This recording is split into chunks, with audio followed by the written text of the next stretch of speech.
অতিরিক্ত টাকার পেছনে ছোটা মানসিক রোগ বলে মন্তব্য করেছেন জনপ্রিয় অভিনেতা ডাক্তার এজাজুল ইসলাম। সম্প্রতি এক সাক্ষাৎকারে ডাক্তার এজাজ বলেন, আমার ভিজিট এখনো ৩০০ টাকার বেশি বাড়ায়নি।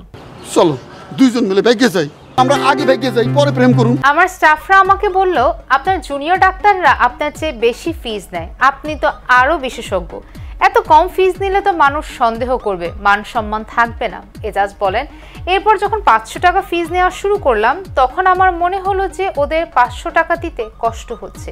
আমি ২ দিন পর্যন্ত নিলাম, পরে স্টাফদের ডাক দিয়ে বললাম ফিজ ৩০০ টাকাই থাকবে এবং এটা আমৃত্যু। ডাক্তার এজাজের মতে টাকার পেছনে অপ্রয়োজনীয়ভাবে ছুটে চলা একটি মানসিক ব্যাধি। একসময় দাপুটে এই অভিনেতা বলেন, আমি খেতে পড়তে পারি, চিকিৎসার খরচ টানতে পারি, ছেলে মেয়ের লেখাপড়ার খরচটাও আল্লাহ চালানোর সুযোগ দিয়েছেন, তো খারাপ কি? এর চেয়ে বেশি টাকার তো আমার মনে হয় না প্রয়োজন আছে। একজন মানুষ কেন এত টাকার পেছনে ছুটবে? এত টাকার কেন তার প্রয়োজন হবে?